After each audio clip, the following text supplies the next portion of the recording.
Disclaimer, हम आपको कोई भी फाइनेंशियल एडवाइस नहीं दे रहे हैं। क्रिप्टो में इन्वेस्टमेंट आपको अपनी एनालिसिस के बाद ही करनी है, क्योंकि प्रॉफिट और लॉस आपका अपना होगा और ये मार्केट काफी रिस्की है, तो इसको अच्छे से समझिए, उसके बाद ही अपनी मनी इन्वेस्ट करिए। तो सबसे पहले जो न्यूज कवर कर रहे हैं वो है यहाँ पर बिटकॉइन के बारे में, कि बिटकॉइन ने स्टॉक्स को, कमोडिटीज को, इन दोनों की जो मार्केट्स हैं, या हम ये कहें कि बाकी और जितने भी एसेट ग्रुप्स हैं, उन सभी को बीट कर दिया है परसेंटेज ऑफ गेन में 2021 में।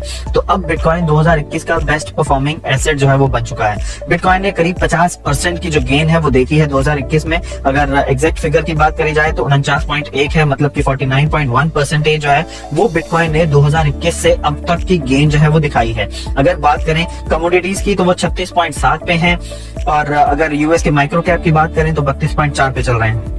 वहीं अगर लार्ज कैप, मिड कैप और जो भी कैप, अगर हम कोई भी मार्केट यहाँ पर देख लें तो सारी की सारी जो है वो बिटकॉइन से पीछे ही है, और बिटकॉइन सबसे टॉप पर चल रहा है 49.1% के साथ।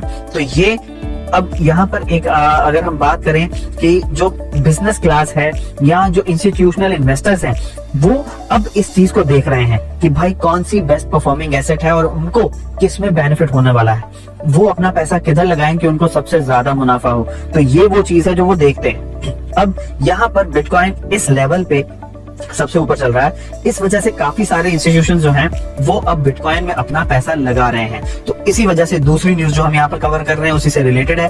तो कह रहे हैं कि भाई इंस्टीट्यूशनल इंटरेस्ट जो है वो क्रिप्टो में अब स्टार्ट हुआ है, क्योंकि अगर आपको इतना बड़ा प्रॉफिट देखने को मिल रहा है, इतनी मतलब अगर हम बात करें बिटकॉइन के लॉन्च के बाद इतने साल गुजर गए, फिर भी बिटकॉइन आपको इतना बड़ा मार्जिन दे रहा है प्रॉफिट का, तो अब इंस्टीट्यूशनल इन्वेस्टर जो हैं वो ज्यादा इंटरेस्ट दिखा रहे हैं इसमें, और इसी वजह से एक जो बूम है वो अब क्रिप्टो में आ रहा है।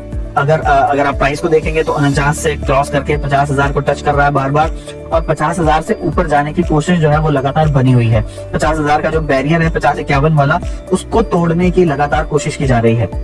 अब अगर ये इंस्टीट्यूशनल जो पैसा है कंटिन्यूस रहता है तो हम देख पाएंगे कि भाई बिटकॉइन 50 के आंकड़े को पार करके 51-52 की तरफ जो है वो बढ़ना स्टार्ट हो जाएगा। अगली न्यूज की बात करें तो अमेरिका का सबसे जो 5वां बड़ा बैंक है यूएस बैंक, वो अब अपना जो है सर्विसेज प्रोवाइड करने वाला है क्रिप्टो करेंसी की कस्टडी सर्विस।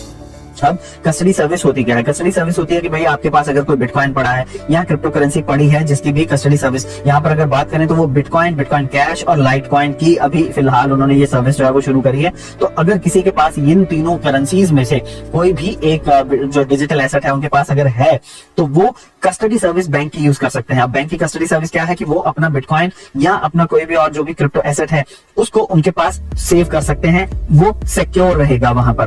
तो वो एक तरीके से उसको होल्ड करके रखेंगे। ऑफलाइन करना चाहते हैं ऑफलाइन कर सकते हैं, ऑनलाइन करना चाहते हैं ऑनलाइन कर सकते हैं। मतलब अगर आप चाहते हैं कि वो ऑफलाइन रहे, वो किसी भी नेटवर्क पर ना रहे, तो आप वो भी कर वहां पर उनके पास सेव कर सकते हैं। ऑनलाइन देखना भी चाहते हैं कि भाई मेरे एसेट कितने थे, उतने ही है कि नहीं है, तो वो भी आप यहाँ पर कर सकते हैं। तो अब ये जो सर्विसेज, अब अगर बैंक भी ऐसी सर्विस प्रोवाइड करने लग गया है, यूएस का 5वां बड़ा बैंक है यूएस बैंक, तो अगर वो भी ऐसी सर्विसेज प्रोवाइड करने लग गया है तो धीरे धीरे आने वाले टाइम पर क्रिप्टो के रिलेटेड और भी बहुत सारी चीजें जो है वो मार्केट में आती रहेंगी। और यूएस यहाँ पर एक तरीके से यूएस में बहुत जद्दोजहद चल रही है कि भाई बिटकॉइन के ऊपर क्या किया जाए, क्रिप्टो करेंसीज के ऊपर क्या किया जाए, टैक्स लगाया जाए या ये किया जाए, इंस्टीट्यूशनल जो इंफ्रास्ट्रक्चर बिल आना है उसके बारे में भी बात करी जाए। अब हर एक चीज, हर एक पॉइंट ऑफ व्यू से यहाँ पर क्रिप्टो करेंसी के लिए एक पॉजिटिव आउटलुक ही बाहर आ रही है। अब यहाँ पर इस बैंक ने यह भी कहा कि वो धीरे धीरे बाकी के क्रिप्टो करेंसीज को भी ऐड ऑन करेंगे अपनी कस्टडी सर्विस में। उन्होंने बोला कि ईथर का जो रोल आउट है वो जल्दी ही होगा और उसके बाद बाकी क्रिप्टो करेंसीज जो हैं उनको भी ऐड किया जाएगा अपनी कस्टडी सर्विस के लिए। अगली न्यूज की बात करें तो ब्राजील में भी जल्दी ही एल सैल्वाडोर की जगह, तो एल सैल्वाडोर की तरह बिटकॉइन को लीगल टेंडर बना दिया जाएगा। तो ये उनके एक जो ब्राजील के एक डेप्यूटी है, फेडरल डेप्यूटी हैं ऑरियो रिबेरियो, तो उन्होंने यहाँ पर ये बोला है कि भाई ब्राजील में भी जल्दी ही आप बिटकॉइन के साथ सब कुछ खरीद पाएंगे, आप अपना हाउस जो है वो खरीद पाएंगे, कार्स खरीद पाएंगे, और मैकडी वगैरह में अगर आपने अपना फास्ट फूड खरीदना है तो आप वो भी बिटकॉइन से या क्रिप्टो करेंसी से नियर फ्यूचर में खरीद पाएंगे। और उसके रिगार्डिंग उन्होंने बोला है कि ये जो बिल है रेगुलेट करने का क्रिप्टो करेंसीज को, ये जल्दी ही अप्रूव हो सकता है एल सैल्वाडोर की तरह ब्राजील में भी। तो अगर ऐसा होता है तो ये एक और टर्निंग पॉइंट रहेगा क्रिप्टो करेंसी के इकोसिस्टम के लिए। अगली न्यूज की बात करें तो अब यहाँ पर हम आपसे 4 ऐसे बड़े न्यूज, 4 या 3 न्यूज हम कवर करने जा रहे हैं जो बड़े न्यूज हैं, और ये न्यूज इन कॉइन्स के लिए बहुत मायने रखेंगे आने वाले टाइम पर। तो ये अगर मैं कहूँ वो न्यूज है जो न्यूज के बेसिस पे बुलिश कॉइन्स यहाँ पर, तो वो हम कवर करने जा रहे हैं। पहला है सोलाना और एफटीटी। उसकी वजह क्या है? ई स्पोर्ट ऑर्गेनाइजेशन टीएसएम जो है वो अभी थोड़े दिनों पहले एफटीएक्स ने बाय करी थी। बहुत बड़ा पैसा जो था वहां पर उन्होंने लगाया था, $210 मिलियन लगाए थे और उनके सारे के सारे नेमिंग राइट्स जो थे वो खरीदे थे। तो अब उस कंपनी का, उस ई स्पोर्ट कंपनी का नाम क्या हो गया है? TSM FTX. पहले अकेला टीएसएम था, अब टीएसएम एफटीएक्स हो गया है। तो एफटीएक्स तो एक्सचेंज का नाम है, आपको पता है। अब टीएसएम के साथ उन्होंने एफटीएक्स जोड़ दिया। अब होने क्या वाला है? अब ये कंपनी यहाँ पर मिलकर अपना पहला एनएफटी कलेक्शन जो है वो लॉन्च करने वाली है। अब वो लॉन्च किस पे करने वाली है? अरोरी पे। अरोरी क्या है? सोलाना बेस्ड एनएफटी है और उसके ऊपर एनएफटी के साथ साथ अरोरी एक गेम भी है जो सिमिलर है blockchain powered game XC infinity की तरह। तो अब आप लोग एक्सी इन्फिनिटी को जानते हैं। अब एक्सी इन्फिनिटी की तरह एक और गेम अरोरी आ रही है यहाँ पर जो कि बेस्ड है सोलाना के ऊपर। तो अब अरोरी का अपना तो कोई टोकन है नहीं, तो बेनिफिट किसको होने वाला है? सोलाना को। अब सोलाना के साथ साथ दूसरा बेनिफिट किसको होगा? एफटीएक्स के नेटिव टोकन एफटीटी को। तो यहाँ पर ये दो टोकन ऐसे हैं जो बुलिश बिहेवियर ले रहे हैं इस न्यूज की वजह से। तो अब आने वाले टाइम पर यहाँ पर कहा, जो यहाँ पर लिखा हुआ है वो बताया, जो कह रहे हैं वो कि अपना पहला एनएफटी कलेक्शन जो है वो लॉन्च करने वाले हैं टीएसएम एफटीएक्स। तो अब पहला लॉन्च होने जा रहा है, उसके बाद और भी लॉन्च होंगे यहाँ पर। तो वो सारे जो लॉन्च होंगे इसी के ऊपर ही लॉन्च होंगे। उसके साथ साथ एनएफटी गेम भी है उनके अरोरी। तो ये एक काफी बुलिश बिहेवियर दे रहा है एट प्रेजेंट सोलाना को भी और एफटीटी जो एफटीएक्स का नेटिव टोकन है उसको भी। अगली न्यूज की बात करें तो ये न्यूज आपने ऑलरेडी देख ली होगी।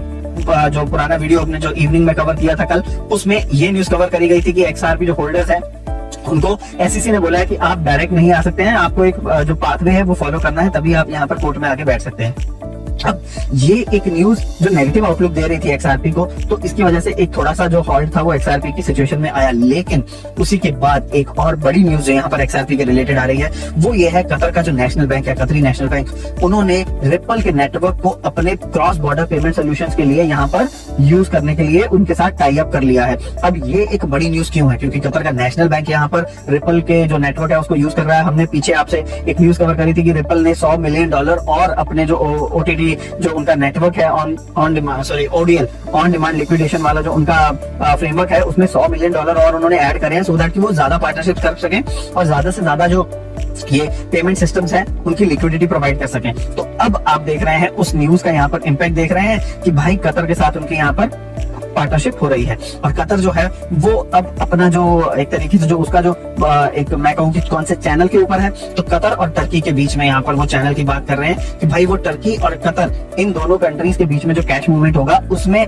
रिपल के नेटवर्क को यूज करेंगे, सो दैट कि एक तो उनकी ट्रांजैक्शन फीस जो है वो कम हो जाए और उसी के साथ साथ स्पीड जो है वो उनकी काफी अच्छे से बढ़ जाए। तो इस वजह से वो रिपल लैब्स का ये ओडीएल जो है ऑन डिमांड लिक्विडेशन जो फंक्शनैलिटी है उसकी रिपल लैब्स की, उसको यूज करेंगे। तो अब इसका बेनिफिट किसको है? एक्सआरपी को। तो अब ये एक्सआरपी के लिए बुलिश न्यूज यहाँ पर हो गई। तो अब सोल, एफटीटी और एक्सआरपी ये तीन बुलिश हो गए आपके लिए अभी तक की न्यूज कवरेज में। तो फ्रेंड्स ये थी हमारी आज की न्यूज अपडेट। कैसी लगी आपको जरूर बताइएगा, कमेंट्स में भी हमें मेंशन करिएगा और उसी के साथ साथ चैनल को भी सब्सक्राइब करें अगर आपने अभी तक नहीं किया है और बेल नोटिफिकेशन का आइकन दबाएं ताकि आपको वीडियो के नोटिफिकेशन टाइमली मिलते रहे। तो मिलेंगे अब आपसे अगले न्यूज अपडेट में, तब तक के लिए थैंक यू वेरी मच। साल 2009 जनवरी की है बात, क्रिप्टो करेंसी की नई शुरुआत, दुनिया अनजान थी कितनों को ज्ञानी के बिटकॉइन फेर देगा पूरा इतिहास।